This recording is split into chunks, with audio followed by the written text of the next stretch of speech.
नमस्कार दोस्तों, कैसे हैं आप लोग। मेरे ख्याल से बहुत अच्छे होंगे और बहुत बहुत शुभकामनाएं आप सभी के लिए। जो आपका एग्ज़ाम है, अगर जिस भी विद्यार्थी का 5 जून को और नहीं है तो कोई बात नहीं है, लेकिन अगर एग्ज़ाम है 5 जून को तो बहुत बहुत शुभकामनाएं आप सभी विद्यार्थियों के लिए।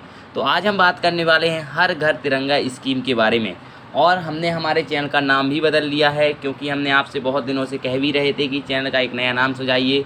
हमने केवल एक ही परिवर्तन किया है, स्टेप की जगह इस यूपीएससी जोड़ा हुआ है, यानी यूपीएससी स्टडी सेंटर किया गया है। स्टेप स्टडी सेंटर पहले हमारा चैनल का नाम हुआ करता था। तो चलिए ज़्यादा बातें ना करती हुए अपनी क्लास को आगे बढ़ाते हैं। बात करने वाले हम हर घर तिरंगा स्कीम के बारे में। GS2 से रिलेटेड ये क्वेश्चन आपके एग्जाम में बनने की पूरी संभावना देखने को मिलेगी। एग्जाम में ये भी आता है कि तिरंगा का जो हमारा रेशियो कितना होता है, तो आपको याद रखना है 3:2 होता है। बहुत सारे बच्चे गलत करके आ जाते हैं या फिर उनको जानकारी नहीं होती है, तो आप यहाँ पे याद रख सकते हैं। तो चलिए बात करेंगे हम GS2 से रिलेटेड। विषय होगा आपका सिलेबस बेस्ड, सरकारी नीतियों और विभिन्न क्षेत्रों में विकास के लिए हस्तक्षेप और उनके अभिकल्पन तथा कार्यान्वयन के कारण उत्पन्न विषय। और उसका जो टॉपिक मेन टॉपिक है, हर घर तिरंगा के बारे में हम आज बात करने वाले हैं।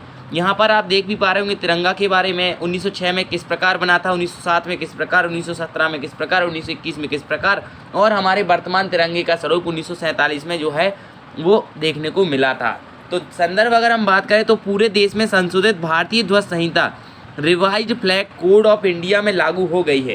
केंद्र सरकार ने केंद्र सरकार द्वारा दिसंबर 2021 में ध्वज संहिता फ्लैग कोड में संशोधन किया गया था। संशोधित नियम के तहत भारतीय राष्ट्रीय ध्वज या तिरंगा अब पॉलिएस्टर कपड़े से और की मद जो हमने आपको पहले भी पढ़ा है, अगर आपको मालूम है कि जो भारतीय तिरंगे को अब पॉलिएस्टर कपड़े अथवा मशीनों की मदद से बनाया जा सकता है। लेकिन पहले ऐसा नहीं हुआ करता था। पहले क्या होता था कि भाई अगर आपको बनाना है तो वो खादी कपड़े का ही उपयोग आप करके तिरंगे को बना सकते थे।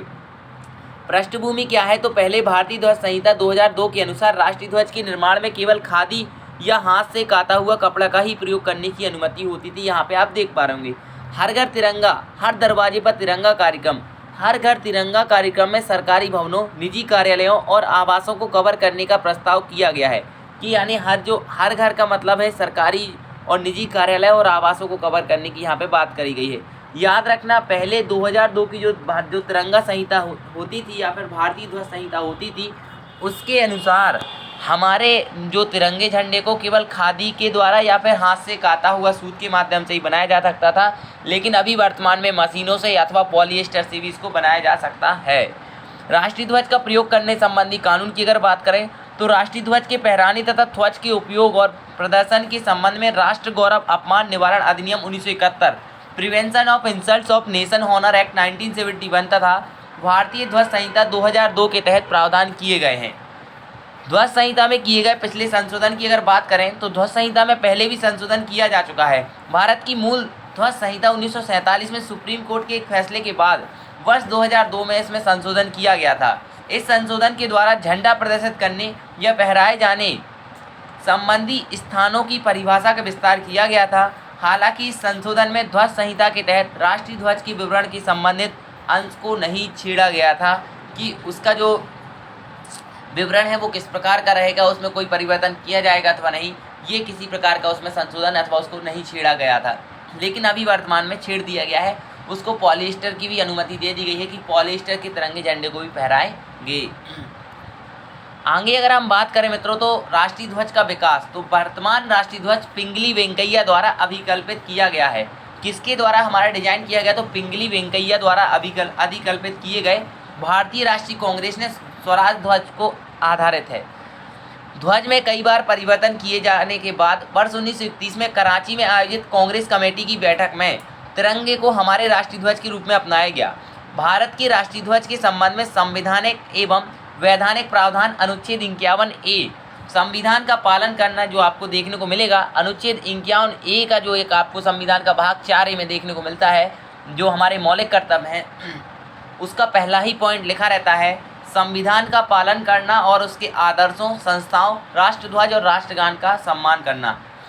तो देखिए, ध्वज का उपयोग करने के संदर्भ में कानून संप्रतीक और नाम अनुचित प्रयोग निवारण अधिनियम 1950 यानी emblems and names prevention of improper use act 1950। दूसरा होगा राष्ट्र गौरव अपमान निवारण अधिनियम 1971। Prevention of insult of nation honour act 1971 के तहत देखने को मिलेगा। तो सर्वपल्ली राधाकृष्णन द्वारा राष्ट्रीय ध्वज का महत्व निम्नलिखित तरीके से बताया गया है। अशोक चक्र जो है धर्म का विधान का पहिया है। चक्र यह प्रदर्शित करता है कि गति में जीवन और ठहराव में मृत्यु होती है। यानी अगर आप गति चलते रहेंगे निरंतर, अगर आप कंटिन्यू पढ़ाई करते रहेंगे तो आपका एक समय आएगा जब आप यूपीएससी क्वालिफाई कर जाएंगे। लेकिन अगर आप पढ़ाई करना छोड़ देते हैं तो आपका यूपीएससी क्लियर होना बंद हो जाएगा, अर्थात आप उसके लिए स्टॉप लग जाएगा आपकी उस एग्ज़ाम की प्रिपरेशन में और आपके सपनों में। दूसरा होगा भगवा रंग अनासक्ति के परित्याग को दर्शाता है। तीसरा होगा ध्वज के केंद्र में सफ़ेद रंग की पट्टिका है जो प्रकाश और हमारे आचरण का मार्गदर्शन करने के लिए सत्र के मार्ग को दर्शाती है। और चौथा होगा हरा रंग, यह मिट्टी और वनस्पति से हमारे संबंध को दर्शाती है या दर्शाता है, जिस पर अन्य सभी जीवन का निर्भर देखने को मिलेगा।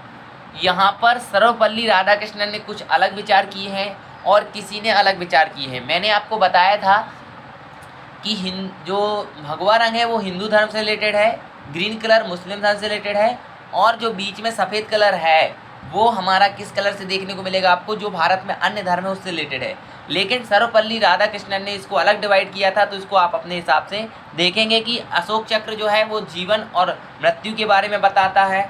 जो आपका जो भगवा रंग है वो अनासक्ति के परित्याग को दर्शाता है। आपने देखा होगा जो मॉन्क वगैरह होते हैं, मॉन्क में साधु जो होते हैं वो हमेशा भगवा कलर के कपड़े ही धारण करते हैं।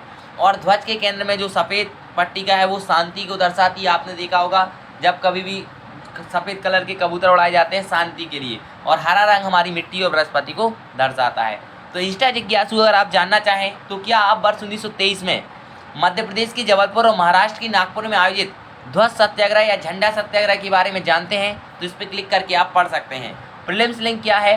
वेंकैया द्वारा डिजाइन किया गया भारतीय झंडा राष्ट्रीय कांग्रेस द्वारा आधिकारिक तौर पर कब स्वीकार किया गया? तो देखिए 1937 और 1947 यहाँ पर देखने को मिलेगा। संविधान सभा द्वारा राष्ट्रीय ध्वज को कब अपनाया गया? ये भी आपको एग्जाम में आना चाहिए। भारतीय ध्वज संहिता अवलोकन कब किया गया? संशोधन इसके पहले कभी किया गया कि नहीं किया गया? अभी वर्तमान में क्या संशोधन किया गया? इसके पहले क्या संशोधन किया गया था? मेंस के लिए एग्जाम है।